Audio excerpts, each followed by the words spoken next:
Hi, I'm Russ Thrall, publisher and editor-in-chief of Collision Week. The need for collision repairs to perform diagnostic scans on vehicles is one of the hot topics in the industry today. While mechanical repair facilities and dealership service departments have relied on diagnostic scans for more than 2 decades as part of their daily repair process, it's only recently that the number of safety, convenience, and entertainment systems have filtered down to the base model vehicles that make up the bulk of collision repair volume. Today's collision repair shop needs to do a lot more than just clear airbag codes that shut off a dashboard light. That fact has led many vehicle manufacturers to issue position statements recommending or requiring diagnostic scans to assure that critical safety systems are restored following an accident. We recently published a video of a NACE panel discussion with vehicle manufacturers that detailed the changing technical requirements and calibrations that are required for collision avoidance systems and airbag systems and such.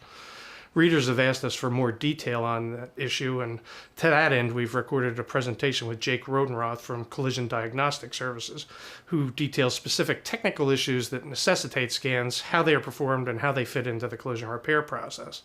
He also shared the results of some research his company has been doing to quantify the scope of scan results in conjunction with the major insurer and an MSO. Jake, thanks for being here today. Thank you. We're good to be here. So you're going to give us a presentation and explain to us, everything that's going on today with the, diagnostics and the vast increase in the number of electronic systems that collision repairers have to deal with today. Certainly is raised their interest level from the collision industry to new heights. And Jake, you're going to give us a kind of an understanding on the state of the art in terms of technology and the process involved, best practices related to dealing with the electronic systems and scanning pre and post and the diagnostics in general, right?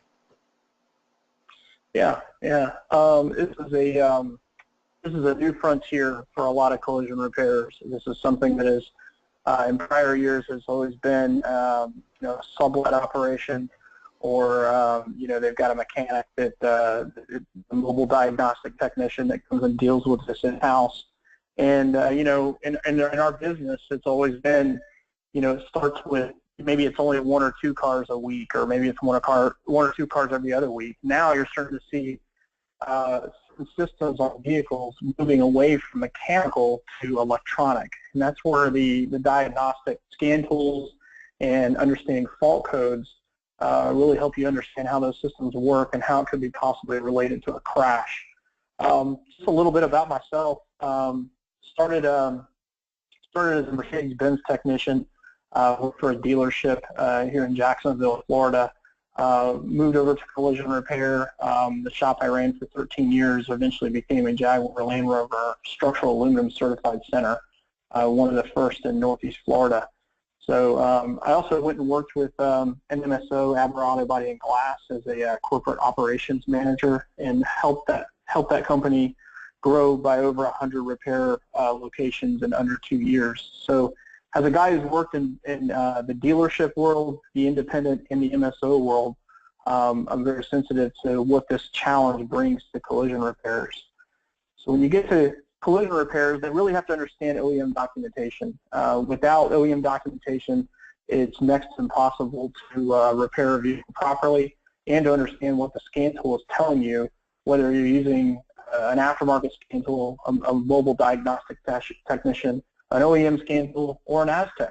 So you really have to understand, what is the OEM telling you in regards to the fault codes that the car is triggering. I start with a couple of body repair questions to start.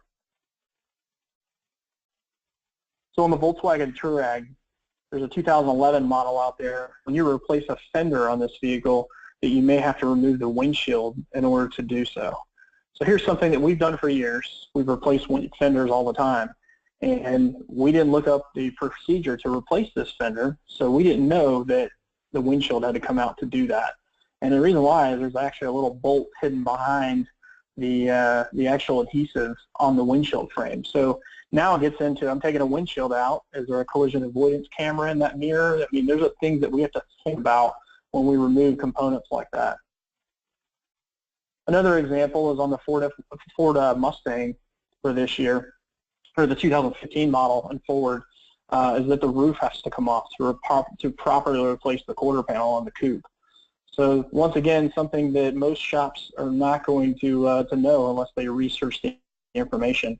And another example of this is how often they changed the bedside procedure on the new aluminum F-150. They changed it 4 times in 1 year. So that's where the OEM procedures, we need to know what we're doing, and that's why we start with body repair operations first to get collision professionals used to looking at this information as they get into diagnostics. So here's some examples, some screenshots that talk about the Ford and the adhesives that are required and steps and necessary R&I operations. So we talk about some new vehicles. This one just hit the market this year. It's the new 7 Series from BMW. Has the carbon core technology. Very, very different than last year's model in the 7 Series. Also brings in a host of new electronics, the BMW adaptive and laser light headlights, BMW gesture control, where you actually wave your hand in front of the infotainment system, and it raises the volume without you saying or touching anything. So as we get into paintless dent repair in the roof skin, or we get into we're R&I the headliner for any reason, there's a camera mounted in the headliner that watches your hand movement, and that's how gesture control works. It also has the new smart key and autonomous park feature, so the vehicle will autonomously park without you in the car. And it uses a host of sensors and cameras to do this. So the problem with these systems, a lot of them are perimeter mounted, so they're around the exterior of the vehicle. And as we get into repairing bumper covers, R&I lighting, R&I trim on the vehicle, we affect the way these systems work, and we store fault codes when we disconnect them. So as repairers, we need to think about it. If we disconnect something, what are the steps to reconnect it and for it to operate as designed? And that's where the OEM data and fault and scan tools are going to come into that equation. The new CT6, same kind of thing. A lot of radical body construction, things that have not been seen before in the industry. That we're not going to be able to use tribal knowledge on this stuff. We have to know what we're doing, and we're going to have to know what the OEM requires to repair these vehicles properly. Not just the body structures, like the BMW, the Cadillac offers a lot of new electronics that haven't been seen before. Panorama, it's a new audio surround system made by Bose, and it has 34 speakers in the vehicle. So now you're thinking about, we just took the seat out to repair a rocker panel, or we R&I trim to access the interior of the exterior panels. Did we unplug speakers? Did we cycle keys? If we did, we store fault codes. So those are things that, like I said, we're going to have to be really careful and notice if we unplug something, we need to know what we did. Also offers the new streaming rear vision video, which is a 300% increase over traditional rear view mirrors. So, this is another thing that's attached to the windshield. If we unplug, what are the calibration, reinitialization steps that are required per GM to make sure that this system works properly? And, it's not just limited to the rear view mirror. You also see the camera back here on the rear end. If we take the lift gate off or the deck lid off, we need to know how does that system work. It's also got enhanced night vision. It's the first GM vehicle with optional Super Cruise autonomous driving. Hands-free power deck lid, so another operation on the deck lid if we replace a deck lid. So hands-free means auto up and down. So you literally wave your foot and it opens, and you wave your foot again and it closes. Intelligent beam headlights, to where it will detect an oncoming vehicle and auto dim and put the auto high beams on accordingly. So these systems are tied into not just headlights, but cameras that are mounted in the windshield or grills. All of these systems are on a network, and if we repair or R&I areas where those systems are mounted, we could affect the way these systems work. Also has four-wheel steering, so you think about alignment operations, rear suspension repair or replace. What are the calibration steps for rear wheel steering? It also includes a lot of the mainstream technology. I call it mainstream because it's available on a lot of different vehicles in regards to collision avoidance, blind spot, cross traffic alert, etc. So it also shows you some of the comfort and convenience items. And that kind of leads into another point that scanning for diagnostic fault codes doesn't just include safety. More and more of these vehicles have comfort and convenience items on there that are just as likely to end up in a comeback situation for a shop if they're not working properly as a traction control, an airbag issue, or braking, like a safety issue would do. Same thing. So comfort and convenience are huge, and they're tied into everything. So we showed this. We actually sent this to the Collision press to run in one of their magazines, and shows two vehicles that are trimmed completely different. Let's see here. Oops, sorry, wrong direction. So here's your base model vehicle, and then here's your trimmed vehicle. And as you can see, there's a distance sensor on this one. There's parking sensors, and it has the adaptive headlights. So this vehicle is going to require more calibration steps than one that's a base model. Another example is this Impala. So you can see it's a base. This is the base model, and then you can see there's the one with the collision or the cruise control. The adaptive cruise control sensor, radar sensor in the front. This is just showing the price differences between the two, and it's something as collision repairers we need to be really sensitive to. Vehicle consumers buy loaded vehicles knowing what kind of bells and whistles and creature comforts are on those vehicles, and as you can see, they spend upwards of $5,000 to $10,000 more over the base model to have those features. So as collision repairers, we need to recognize those vehicles when they enter our shop and make sure we produce our repair plan around those creature comforts and making sure they work. So the industry, I think, is really starting to accept that the dash light doesn't tell us everything, that there is a dash light myth, that there's no warning lights, there's no problems. Couldn't be further from the truth. Here's some examples of some things that actually don't set warning lights on certain vehicles. Auto express, anti-pinch type systems in the windows, adaptive cruise control on some models, the mirror functions, satellite radio reception. Passive entry is huge because we detrim doors for paint all the time, and when we take the touch sensors out of the door handle, because we took the door handle off, we disable passive entry. Hands-free calling, another big one. Bluetooth microphones and the headliners get unplugged all the time. It's almost impossible to buy a vehicle nowadays without Bluetooth on board because it's a law in some state that all cell phone activity in a vehicle is hands-free. Parking assist and object detection, cameras that are not aimed or inoperative. You're getting into bumpers and things like that with parking sensors and cameras. Passenger presence is another one that we'll talk about here in a second. So talking about passenger presence, so this one's kind of what got this whole thing started is Crib Bulletin 177 from Toyota, where they tell you to do the 0-point calibration if any of the following conditions are met, which includes a vehicle being brought into a collision center. So to understand the why behind that, you have to understand how OCS and passenger presence came into the industry. And as you can see, here's a basic system where it talks about the pressure sensors or bladder style sensors in the passenger seat. And they were designed to detect not just weight, but also seat position and if they had their seat belt on. So, or if the seat had a child seat in it. And as you can see, the different types of sensors. Toyota uses the pressure style on all four corners of the seat.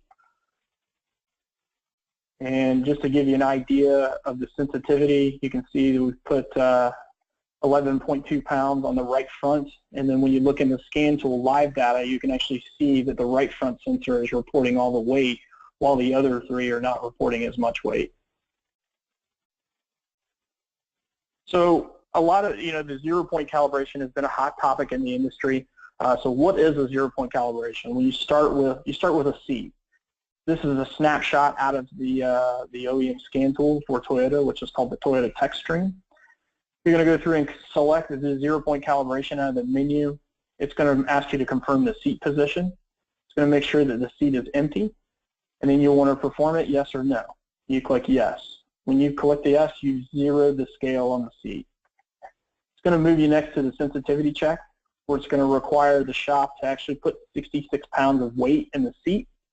And then it's going to show you the actual live data reading that, there's 66 pounds in the seat. As long as there's 59 to 73 pounds with 66 pounds on the seat, that's considered within spec. So long and short of it, that is a 0-point calibration. 0-point calibration is not just limited to the occupancy classification system. You can also 0-point calibrate a steering angle sensor. So 0-point calibration is just a task, and it's kind of unique to Toyota. So where did this all start? It starts with the 1974 Buick Electra, one of the very first vehicles with an airbag. In the late 90s, the NHTSA initiated new rules for advanced airbag systems, which gave automakers the flexibility of devising new technological solutions in order to determine, the weight of a passenger, because they figured that there would still be people getting killed by airbags. So auto manufacturers brought in the occupancy detection system, and it was phased in from 2000 to 2006. And they also started crash testing with different size crash dummies to see the effects of airbag on an occupant. So we talk with the shops. We tell them, so how serious is this? Toyota recalled 5,000 vehicles in 2015 for one model Prius that was actually manufactured at one of their plants for an improperly calibrated occupancy detection system. So basically the fix was the consumer would bring the vehicle to a dealership and they would perform a 0-point calibration with the proper calibration steps for this Prius. So it's pretty serious. They recalled 5,000 cars, and they can tell you how serious that the manufacturer takes it. So the various OEMs call it a little something different. They have different acronyms: OPDS for Honda, WCS for Hyundai, PPS for GM, and then of course there's some other statements from different OEMs regarding their vehicles being scanned for fault codes. So this is where the OEM data comes in. You have to know what you're working on, what model, what make, all those things to determine what are the calibration steps. So for a shop, their tooling, training, and personnel, they have a couple options. They have OEM scan tools, which are very expensive and not easy to use, requiring specific technicians that have training and background in those tools. The aftermarket scan tools are an option. They're typically about 18 months behind, so for newer vehicles they may struggle, and they're expensive to keep updated, and it's difficult to show that transaction with an insurer.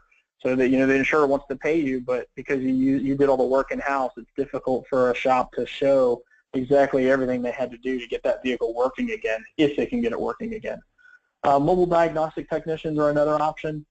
You're typically on their schedule, and we find that mobile diagnostic techs actually use a blend of these two. So some of them have some OE tools and they have some aftermarket tools, and they use kind of a blend of both to get everything done. So as I mentioned, trained diagnostic technicians, really no matter if you're using an aftermarket tool or an OE tool, you better have somebody that knows how to use it and knows what it can do. Calibration weights for occupancy detection, as we mentioned, there's 66 pounds that's required by Toyota. Other OEMs require different weights, and that's where you have to look it up. Proper battery support is a big one, and no matter if you're using an OE tool, an aftermarket tool, or an Aztec, you have to have proper battery support. This is not proper battery support. We show shops that jump packs don't get it done. You need to have something that's dedicated, plugs into the wall, that you can actually change the amperage in the vehicle via the device. So proper battery support is big. So Aztec 2, what is Aztec 2? Aztec 2 is not a scan tool.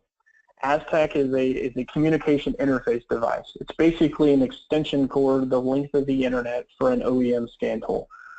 In Dallas, Texas, and in Jacksonville, Florida, we have Aztec service centers that are staffed with OEM scan tools and technicians that we hire out of dealerships. So when a scan request comes in and we know it's a Nissan, then it's dispatched, just like it is in a dealership. It's dispatched to the Nissan Consult 3, which is the factory scan tool, and Nissan technician, so he knows not only the vehicle but also the scan tool, and the service is executed over the Aztec. This is our Generation 2 product, which we added Wi-Fi to it, so you can do your health scans over Wi-Fi. This is the basic diagram of how the system works. So you've got, the shop has a car, they have an Aztec, the internet's in the middle, there's another Aztec, and then we have an OEM scan tool and technician in our service center.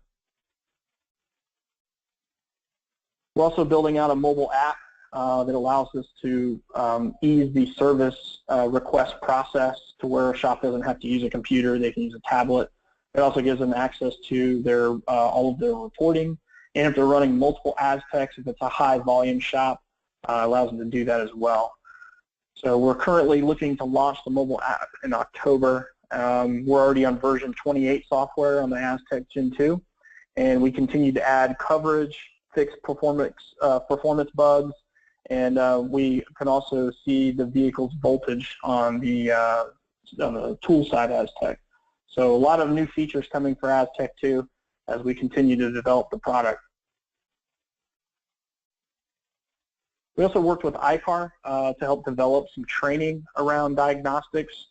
Like I said, this is a new frontier for collision repairs, and no matter what solution they decide to use, having the proper training is key, and we recognize ICAR as a good source for that. So we help them build out some training on diagnostics. So we're also working with a large insurer and a large MSO to help gather as many vehicles as we can that have been pre-repair scanned and post-repair scanned. We're doing this for a number of reasons, but primarily to identify qualifiers. What vehicles really need to be scanned? What are we missing in regards to what manufacturers kick the most fault codes? What years kick the most fault codes? We're also looking at point of impact. Initially we thought front-end impacts would yield the most fault codes. So far it's been side impacts. Side impacts have had a lot. We also look at mileage, whether higher mileage vehicles are yielding more fault codes, or is it, a lower mileage new vehicles. So we're doing this to help develop, best practices for both DRPs and OEM certifications. So like I said, we feel like we're here for everybody in the industry, and we want to help identify what kind of opportunities there are in diagnostics and collision.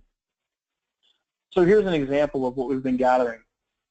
We had a pre and post scan on a 2013 Ford Explorer, 19 control modules on board. And in the pre-scan, we found that there was 3 faults in 3 modules.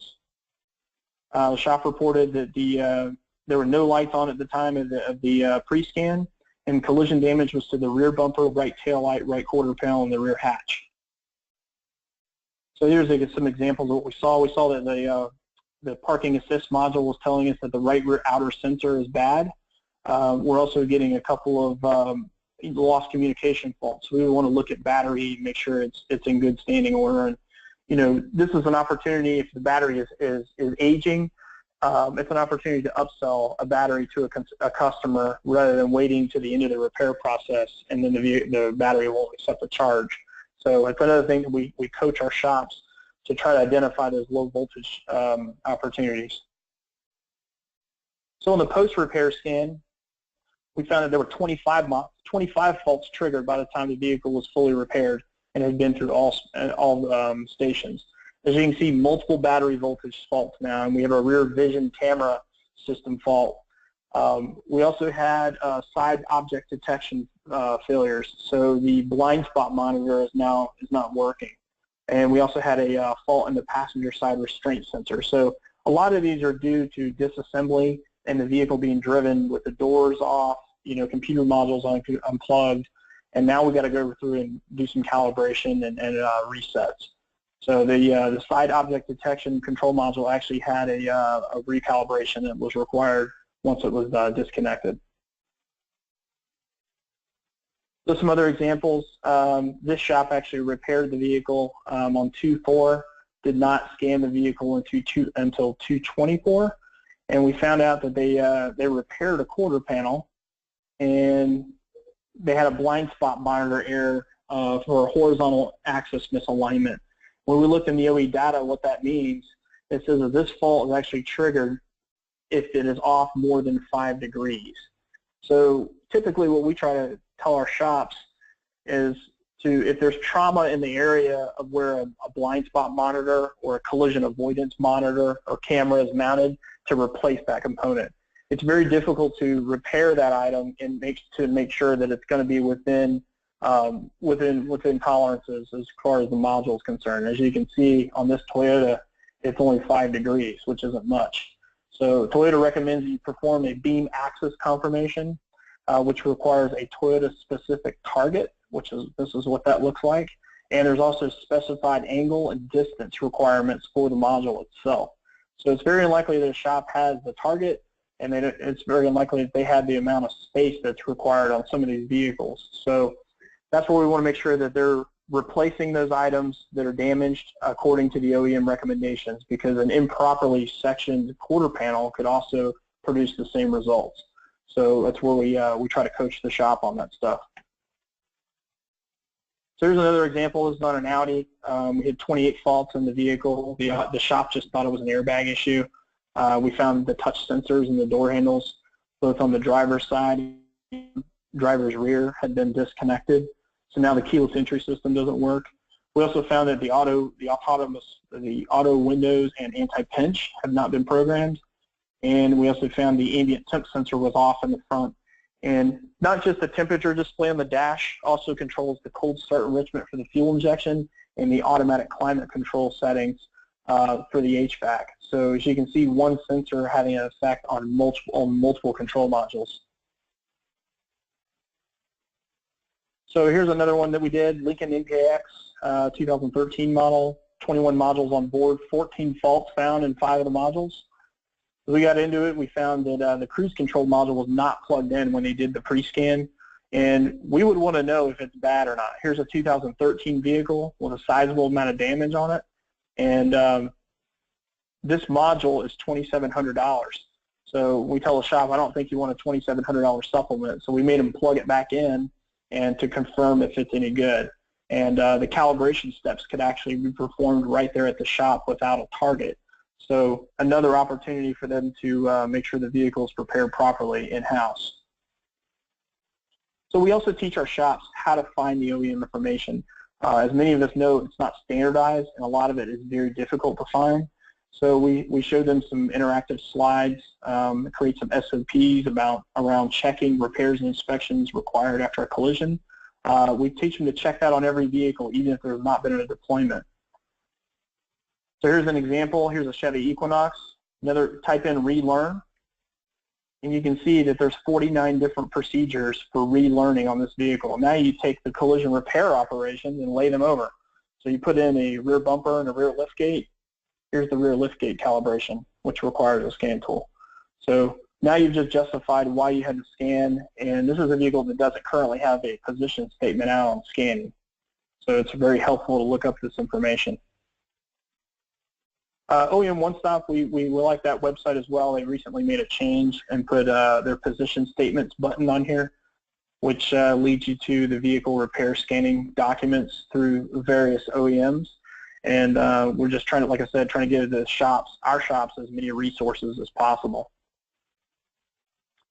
So here's some of the other various documents out there that Honda requires the OPDS unit operation check, even if the airbags did not deploy.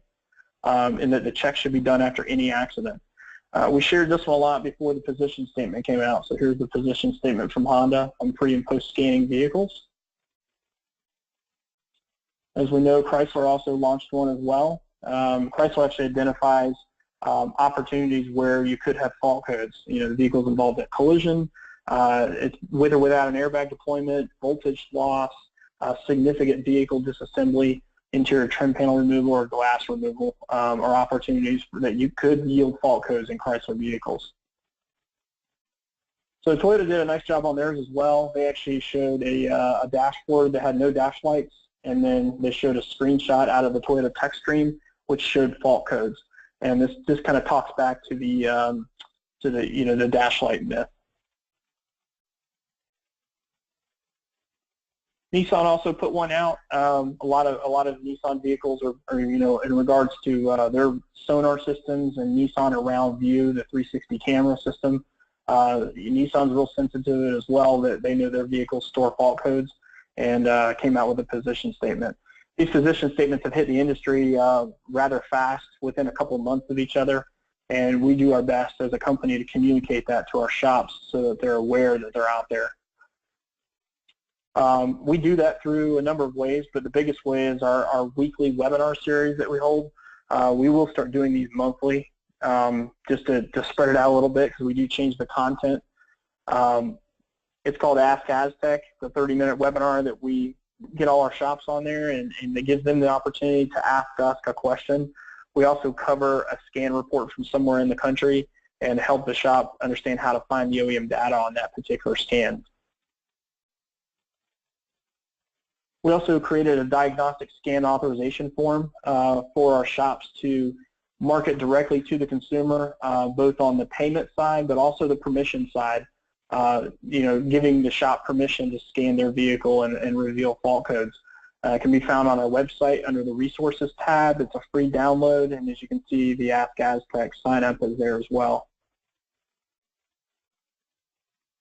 As I mentioned, I think that we're here for all parties involved. We think we bring value to OEMs, insurers, customers, and shops for a variety of reasons. Some of them similar, some of them different. So we want to work with everybody in the industry. I threw this slide in here as a closer. Back in 1912, the Titanic hit an iceberg, and they didn't veer away from that iceberg because they felt that the ship was unsinkable. I think there's some collision repair shops out there that think that they're unsinkable in regards that they don't have to keep up with training, they don't have to look up OEM data, and that they can do the things the way they've always done it. And so we know how it worked out for the Titanic, and I certainly don't want that to happen to our collision repair shops there. But the industry talks about a technological tsunami is headed towards us, and what I like to add to that is underneath that tsunami is a guillotine. Some shops are going to duck, and some of them are going to keep standing. And unfortunately, before it's all said and done, there's going to be some casualties in this, and it's because we have to keep up with technology and training. Well, that is all I have, Collision Week, and I thank you for your time. No, thanks, Jake. I appreciate it. It definitely reinforces that need to really look at the technical information on each and every vehicle and understand, what options, and whether it be the convenience systems or safety systems that exist on the vehicle. Right.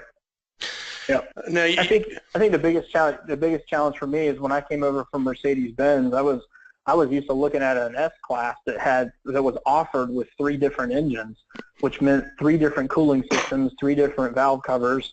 And then when I get over to Collision, I see them cutting the quarter panel off the same car. I'm like, hey, man, who says you can do it like that?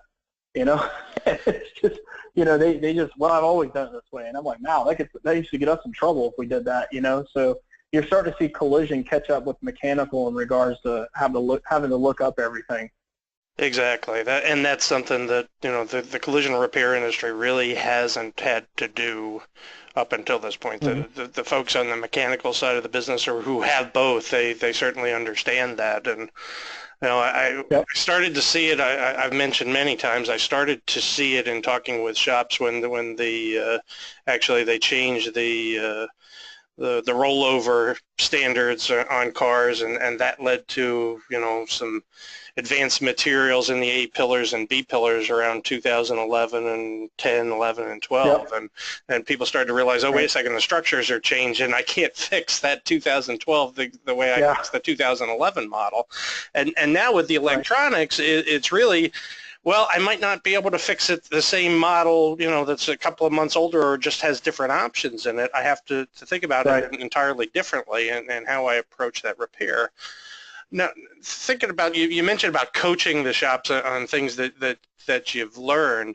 How Mhm. does that process work when you're doing a pre-scan? How long does that take, and do you look for those opportunities to help the shops understand, what the repair process is and what they might need to be All thinking right. about? Well, and that's exactly what we do. We look at what the fault codes are telling us, and we coach our guys and gals, I should say, to look at what the fault codes are saying. Don't assume anything. If it says open circuit, that could be a bad bulb. That could be it's unplugged. That could be the wiring harness is chopped. The fuse is bad. The ground has been painted over. So we really try to give the shop all of those scenarios to go check.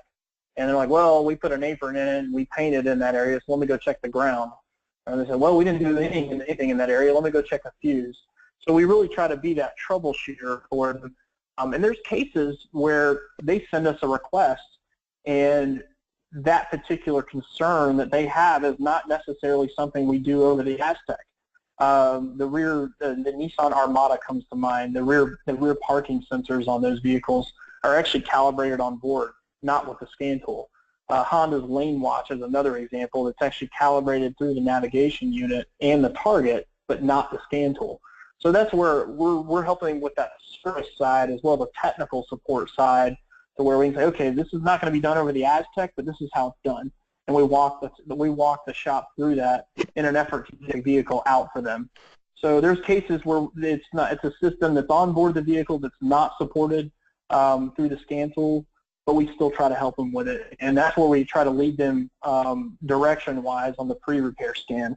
Things that are alarming to our technicians, we point out to the shop, hey, go look here, here, and here, because you could have a problem. You may need a part, replacement, whatever it might be. And so that's kind of how we try to approach it. Do your techs have visibility or request visibility into the actual repair plan on the vehicle, so they kind of know, where the repair is progressing and can offer that kind of support? Or? Yes. So part of our service request, we ask for point of impact. We have a little car in the portal that when the shop sends us a request, they're required to pick a quadrant of the vehicle that's hit, and also a description. Hey, replace the quarter panel, rear bumper cover, lift gate. And that way we have a general idea of where the vehicle's hit. In future versions of software, both on the mobile app and the Aztec, we're hoping to have an imaging capability where we can see the car. I think that would add tremendous value for us, and it's something we've built into Aztec 2 from a hardware perspective, but not so much on the software yet. So that's all coming in the future, but it's definitely we want to know where it's been hit and what repairs have been done on the vehicle. Okay. Now, you also mentioned documentation and the importance of that, certainly for the shops, and you understand that. I mean, they're eventually going to need to get paid for these operations.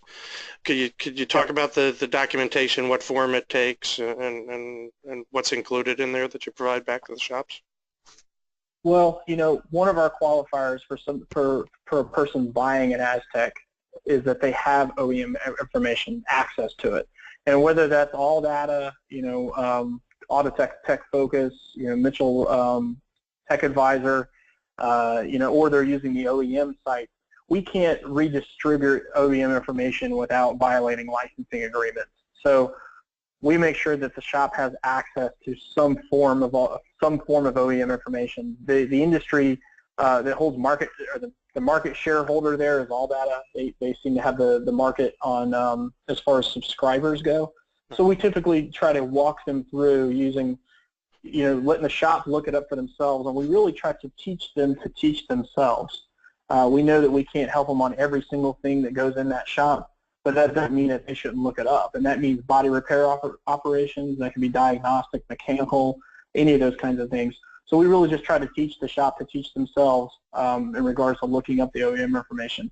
If it's a shop that contacts us and doesn't have OEM data access and doesn't plan to have it, they're really not a customer for us. Like I said, you have to understand the OEM data before you can understand us. Right. So the document, I mean, that's the the repair information, but I'm thinking about what goes in that file, that we perform these scans and these specific procedures. That's all in the billing or the vehicle file that you send back to the shop. Okay. Yep. So our scan report goes in there along with our recommendations, and then we like I said, we can't share the OEM information. We can't just email it to them.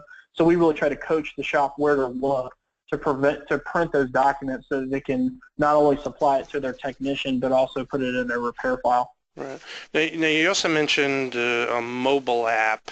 Will you still need the interface at that point in time, or is it going to plug? You're going to plug through USB or whatever directly from the mobile device?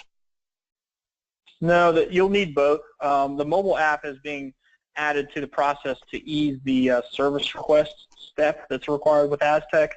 So normally today a shop has to go to a computer terminal to tell us what kind of car it is and tell us the VIN number and the mileage and all that kind of stuff. So we know which technician and scan tool to dispatch it to. We created the mobile app to eliminate that. It's a little bit more mobile service out in a disassembly stall or out in the shop. So they're not running back and forth to a computer terminal to get access to their reports or to talk to us. It also has a chat client built in to where they can text the technician that is connected to their car. So that's another piece. It's just a communication piece is all it is. It doesn't have any scan tool capability at all. We also visited with Jake at Scott's Collision Center in Easton, Pennsylvania recently, and he gave us a demonstration of a post-repair scan of a vehicle that was being readied for delivery. The scan showed several accident-related codes, some that were generated during the repair process itself, and one that wasn't even accident-related. So this report was actually filled by our Dallas service center. So as you can see, they had 23 control modules on board, 19 faults in 6 of those modules. And as we go down, we can see that a variety of those modules were directly related to the accident or the repair process as a side effect. So you can see the passenger door switch, we could see it had been unplugged, so we got multiple faults there for lost communication. We also saw that this vehicle had been off-road, and that was what they stated in the loss, that the vehicle was driven off-road. And we could see that the evaporator emission system detected a very large leak, which could also be wreck-related. We also saw that the fuel trim cylinder balance on bank 2 had an issue, so it kicked a fault code as well in regards to the emissions. If we go down a little further, you can see that there's also several mirror position fault codes for the sensors inside the mirrors, because we took the mirrors off and we cycled the key. We also found one that was not wreck related. We found a cellular phone antenna circuit was not communicating.